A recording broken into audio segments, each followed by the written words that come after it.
ਜੋ ਹਿਜਾਬ ਨੂੰ ਬੈਨ ਨਹੀਂ ਕਰਦੇ ਉਹ ਚੁੰਨੀਆਂ ਤਾਂ ਹੀ ਆਉਣਗੇ, ਫਿਰ ਚੁੰਨੀਆਂ ਤੋਂ ਗਾਂਹ ਵੱਧ ਕੇ ਹੱਥ ਪੱਗਾਂ ਨੂੰ ਉਹ ਪਾਉਣਗੇ। ਉਹ ਚੰਗੇ ਨਹੀਂ ਹੋ ਸਕਦੇ ਜੋ ਹੋਂਦ ਸਾਡੀ ਨੂੰ ਮਾਰਦੇ। ਇਹ ਆਖਰੀ ਮੌਕਾ ਪੰਜਾਬੀਓ, ਤੁਸੀਂ ਚੰਗੀ ਤਰ੍ਹਾਂ ਹੋ ਜਾਣਦੇ। ਦੀਪ ਸਿੱਧੂ ਦੀ ਕਹੀ ਹੋਈ ਗੱਲ ਅੱਜ ਸਾਬਤ ਹੋ ਰਹੀ ਹੈ। ਉਹਨਾਂ ਕਿਹਾ ਸੀ ਕਿ ਅੱਜ ਹਿਜਾਬ ਲਾਉਣ ਨੂੰ ਕਹਿੰਦੇ ਨੇ, ਕੱਲ ਨੂੰ ਦਸਤਾਨਾ ਤੇ ਵੀ ਆਉਣਗੇ। ਬਿਲਕੁਲ ਅਜਿਹਾ ਹੀ ਮਾਮਲਾ ਸਾਹਮਣੇ ਆਇਆ ਬੰਗਲੁਰੂ ਵਿਖੇ, ਜਿੱਥੇ ਹਿਜਾਬ ਵਿਵਾਦ ਬਾਰੇ ਕਰਨਾਟਕ ਹਾਈ ਕੋਰਟ ਦੇ ਅੰਤਰਿਮ ਹੁਕਮਾਂ ਮਗਰੋਂ ਇੱਥੋਂ ਦੇ ਇੱਕ ਕਾਲਜ ਨੇ ਅੰਮ੍ਰਿਤਧਾਰੀ ਸਿੱਖ ਵਿਦਿਆਰਥਣ ਨੂੰ ਦਸਤਾਰ ਉਤਾਰਨ ਲਈ ਕਿਹਾ।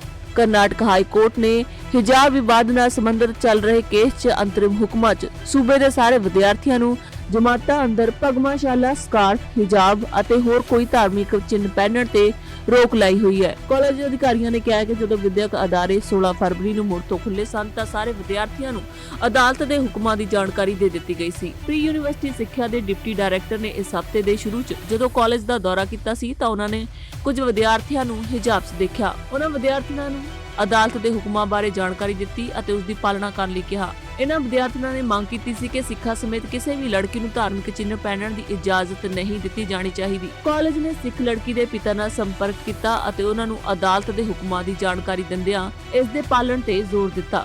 ਜਾਣਕਾਰੀ ਮੁਤਾਬਕ ਵਿਦਿਆਰਥੀਆਂ ਦੇ ਮਾਪਿਆਂ ਨੇ ਕਿਹਾ ਕਿ ਉਹਨਾਂ ਦੀ ਧੀ ਦਸਤਾਰ ਨਹੀਂ ਉਤਾਰੇਗੀ ਅਤੇ ਉਹ ਕਾਨੂੰਨੀ ਰਾਏ ਲੈ ਰਹੇ ਨੇ, ਕਿਉਂਕਿ ਹਾਈ ਕੋਰਟ ਅਤੇ ਸਰਕਾਰ ਦੇ ਹੁਕਮਾਂ 'ਚ ਸਿੱਖਾਂ ਦੀ ਦਸਤਾਰ ਬਾਰੇ ਕੋਈ ਜ਼ਿਕਰ ਨਹੀਂ ਹੈ। ਉਧਰ ਦਿੱਲੀ ਗੁਰਦੁਆਰਾ ਪ੍ਰਬੰਧਕ ਕਮੇਟੀ ਦੇ ਪ੍ਰਧਾਨ ਹਰਮੀਤ ਸਿੰਘ ਕਾਲਕਾ ਅਤੇ ਜਨਰਲ ਸਕੱਤਰ ਜਗਦੀਪ ਸਿੰਘ ਕਾਲੋ ਨੇ ਕਰਨਾਟਕ ਦੇ ਮੁੱਖ ਮੰਤਰੀ ਆਸਿਫਰਾਜ ਬੋਮੇਈ ਨੂੰ ਪੱਤਰ ਲਿਖ ਕੇ ਘਟਨਾ ਪ੍ਰਤੀ ਚਿੰਤਾ ਜ਼ਾਹਰ ਕੀਤੀ ਹੈ। ਸ਼੍ਰੋਮਣੀ ਅਕਾਲੀ ਦਲ ਸੰਯੁਕਤ ਨੇ ਵੀ ਕੇਂਦਰ ਸਰਕਾਰ ਤੋਂ ਦਸਤਾਰ ਅਤੇ ਪੰਜ ਕਕਾਰਾਂ ਨੂੰ ਸੰਵਿਧਾਨਕ ਸੁਰੱਖਿਆ ਦੇਣ ਲਈ ਸੰਵਿਧਾਨ ਵਿੱਚ ਸੋਧ ਲਿਆਉਣ ਦੀ ਮੰਗ ਕੀਤੀ ਹੈ। ਉਧਰ ਕਾਂਗਰਸ ਦੇ ਸਾਬਕਾ ਪ੍ਰਧਾਨ ਸੁਨੀਲ ਜਾਖੜ ਨੇ ਕਰਨਾਟਕ ਦੇ ਇੱਕ ਕਾਲਜ ਵੱਲੋਂ ਅੰਮ੍ਰਿਤਧਾਰੀ ਲੜਕੀ ਨੂੰ ਦਸਤਾਰ ਉਤਾਰ ਕੇ ਕਾਲਜ ਵਿੱਚ ਦਾਖਲ ਹੋਣ ਲਈ ਮਜਬੂਰ ਕਰਨ ਦਾ ਵਿਰੋਧ ਕੀਤਾ।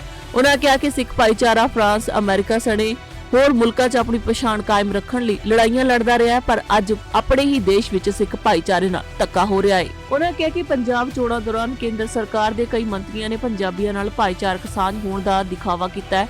ਇਹ ਕੇਂਦਰ ਸਰਕਾਰ ਲਈ ਵੀ ਪ੍ਰੀਖਿਆ ਦੀ ਘੜੀ ਹੈ ਕਿ ਉਹ ਪੰਜਾਬੀਆਂ ਦੇ ਹੱਕਾਂ ਲਈ ਕਿੰਨਾ ਕੁ ਪਹਿਰਾ ਦਿੰਦੇ ਨੇ। ਕਾਂਗਰਸ ਦੇ ਸੀਨੀਅਰ ਆਗੂ ਨੇ ਦੋਸ਼ ਲਗਾਇਆ ਕਿ ਸਿੱਖ ਭਾਈਚਾਰੇ ਦੇ ਪਹਿਰੇਦਾਰਾਂ ਨੇ ਪਹਿਲਾਂ ਹੀ ਪੰਥ ਨਾਲ ਧੋਖਾ ਕੀਤਾ, ਜਿਸ ਕਰਕੇ ਸਿੱਖ ਭਾਈਚਾਰੇ ਨਾਲ ਕਰਨਾਟਕ ਵਿੱਚ ਧੱਕੇਸ਼ਾਹੀ ਕੀਤੀ ਜਾ ਰਹੀ ਹੈ। ਉਹਨਾਂ ਕਿਹਾ ਕਿ ਇਹੋ ਜਿਹੀਆਂ ਧੱਕੇਸ਼ਾਹੀਆਂ ਬਰਦਾਸ਼ਤ ਨਹੀਂ ਕੀਤੀਆਂ ਜਾਣਗੀਆਂ। ਉਹਨਾਂ ਪੰਜਾਬੀਆਂ ਨੂੰ ਵੀ ਇਕੱਠੇ ਹੋ ਕੇ ਇਸ ਖਿਲਾਫ ਆਵਾਜ਼ ਬੁਲੰਦ ਕਰਨ ਦੀ ਅਪੀਲ ਕੀਤੀ ਹੈ।